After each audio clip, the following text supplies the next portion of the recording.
Poursuivant l'étude de la mise en valeur de la Tunisie dans le cadre du paysanat, le général Mast, résident général de France, est allé se rendre compte sur place des résultats de la politique mise en œuvre selon les directives générales du plan conçu par lui. C'est pourquoi nous entreprenons aujourd'hui avec lui une longue tournée dans les diverses provinces agricoles du centre et du sud. La première étape l'a conduit dans la région de Siliana, où 3000 fellahs l'ont accueilli à la Zaouïa de Sidi Abdelmalek.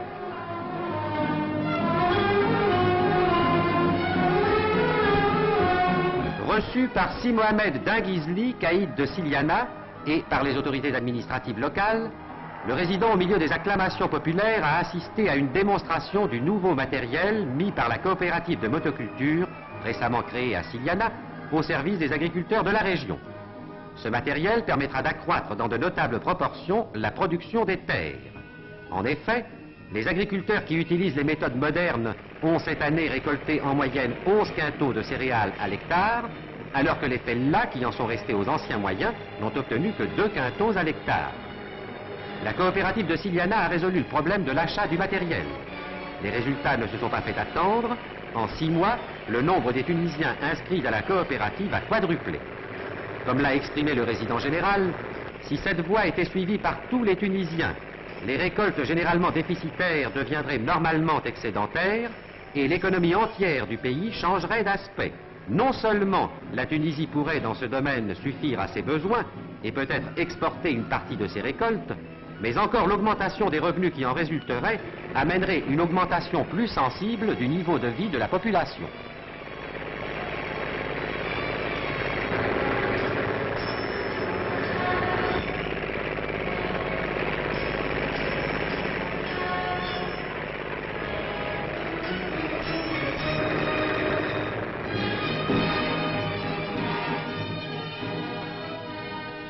C'est ensuite Kasserine qui devait voir arriver le général Mast.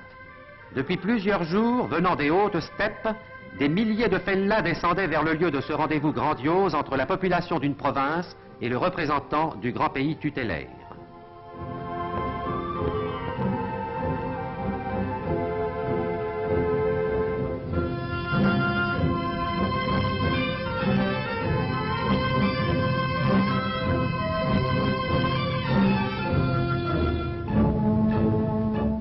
Toutes les pistes, des caravanes bigarrées convergeaient vers la plaine de Makdounesh, où, autour d'un mamelon central, allait s'établir un des plus vastes campements qu'on ait jamais vu sous le ciel tunisien.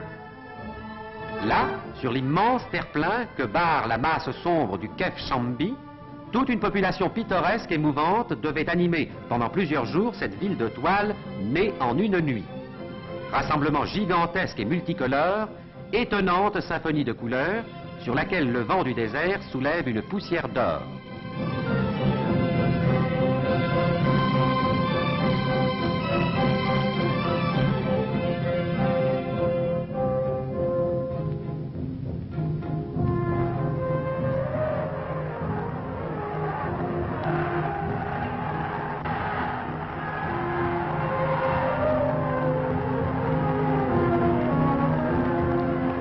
C'est devant cette foule rassemblée que le général Mast, debout sur la tribune de pierre sèche élevée au milieu de l'immense esplanade, annonça aux 30 000 fellahs de la plaine et nomades du désert, aux tribus des Madjers, des Fréchiches et des Zlas, la création de la commune agricole de Kasserine. S'accorde sans réserve à donner l'exemple d'une entière et confiante communauté de vues dans la gestion des intérêts et le contrôle des activités de ce pays, où des problèmes de tous ordres sollicitent leur vigilante attention. L'harmonie de leurs efforts dans l'accomplissement des tâches qui les attendent nous permettra d'atteindre dans tous les domaines, politiques, économiques ou sociaux, une réussite suffisante pour que la Tunisie puisse être considérée dans le monde comme un exemple à méditer.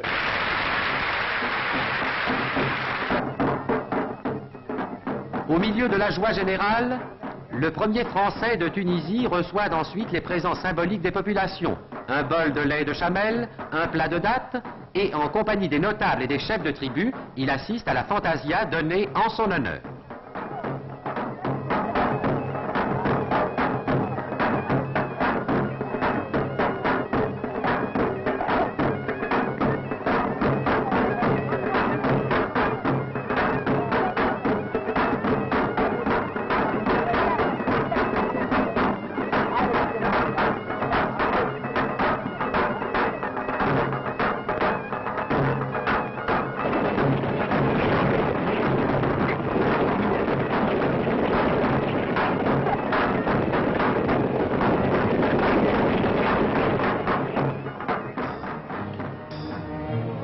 Puis le résident général, aux acclamations des citoyens de la nouvelle commune, reprend sa route vers d'autres terres où il ira apporter et annoncer les nouvelles marques d'intérêt portées par la France à la Tunisie laborieuse.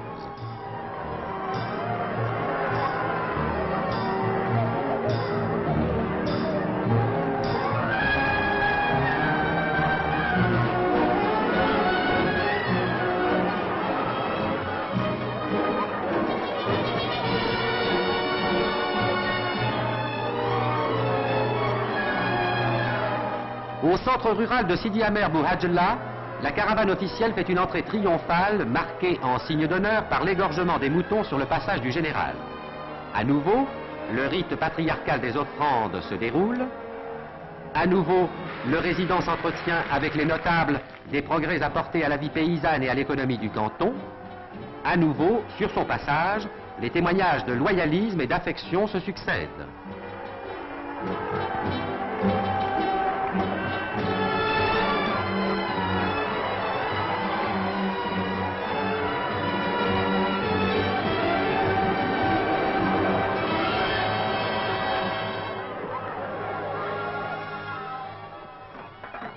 À nouveau encore, une fantasia fête la visite attendue et les nouveaux bienfaits qu'elle annonce. En effet, avec Kasserine, Sidi Amer Bouhadjela et le territoire des Zlas sont actuellement les prototypes des communes rurales en Tunisie. On notera que voici 12 ans à peine, il n'y avait ici qu'une simple zaouïa, alors que maintenant, on peut voir se dessiner l'ébauche d'une grande agglomération.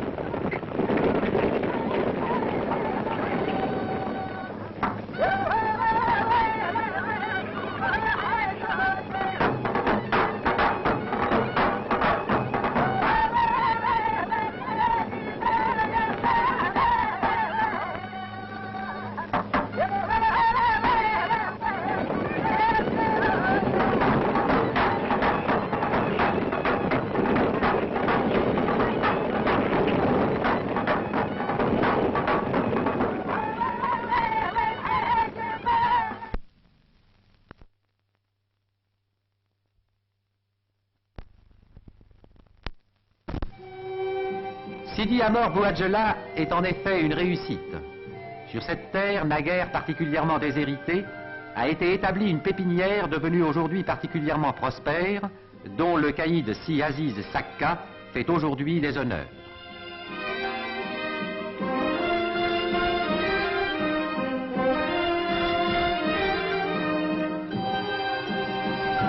Les puits, nouvellement forés, donnent maintenant les possibilités d'irrigation si longtemps refusées à ce sol aride.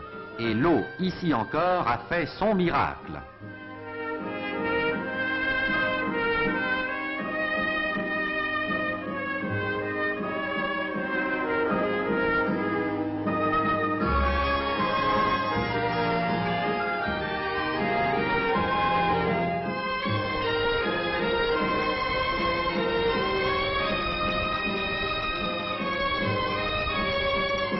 À Sidi Bouzid, la prospérité est également venue.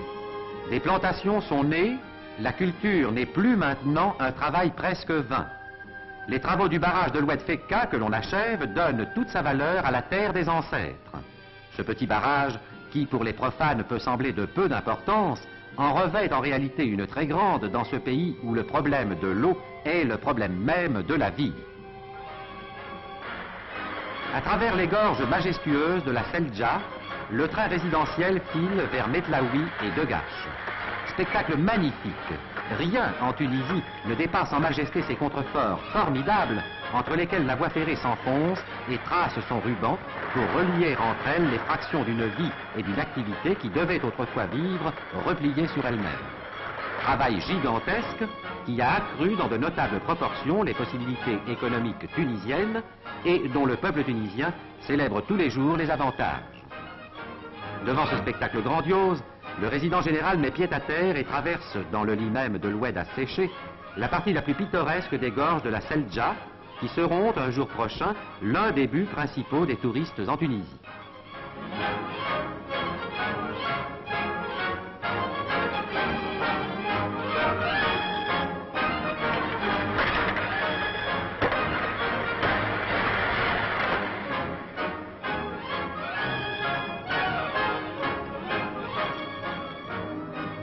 À Degache, ensuite, le général Mast devait recevoir le salut des anciens combattants qui portent sur leur poitrine le témoignage éclatant de la reconnaissance française.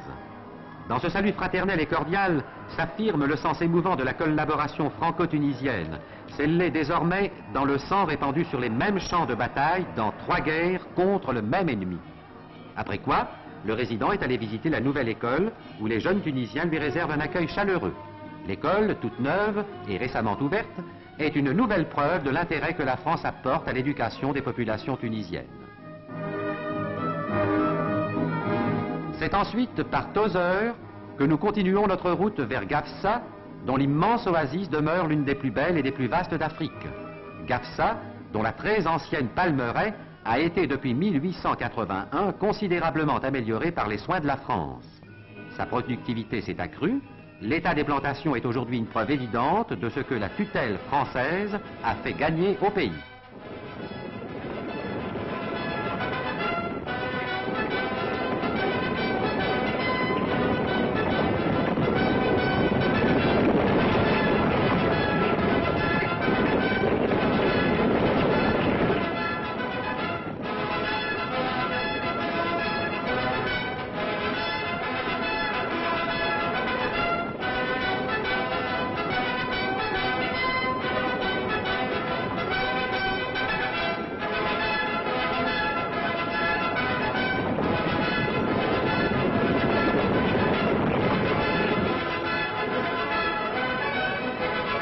Dans Gafsa, les populations rangées devant les remparts vieux de 9 siècles marquent aux représentants de la France l'attachement qu'ils portent à la fois à son pays et à sa personne.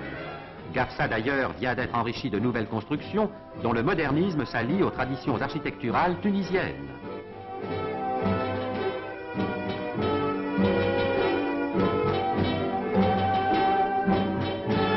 Aménagements économiques, embellissements architecturaux, Gafsa voit chaque jour, sous la bienfaisante impulsion de la France, s'accroître son importance.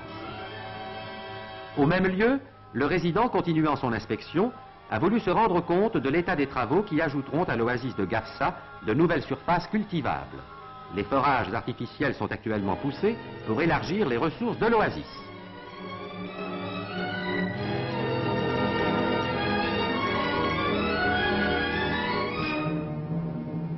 Et c'est sur ce tableau de travail productif que le général Mast, après un adieu temporaire et solennel aux populations du Sud, a regagné Tunis. Image solennelle et précise d'une action longuement mûrie, poursuivie contre vents et marées, et qui, d'effort en effort, arrive aujourd'hui au stade de son épanouissement.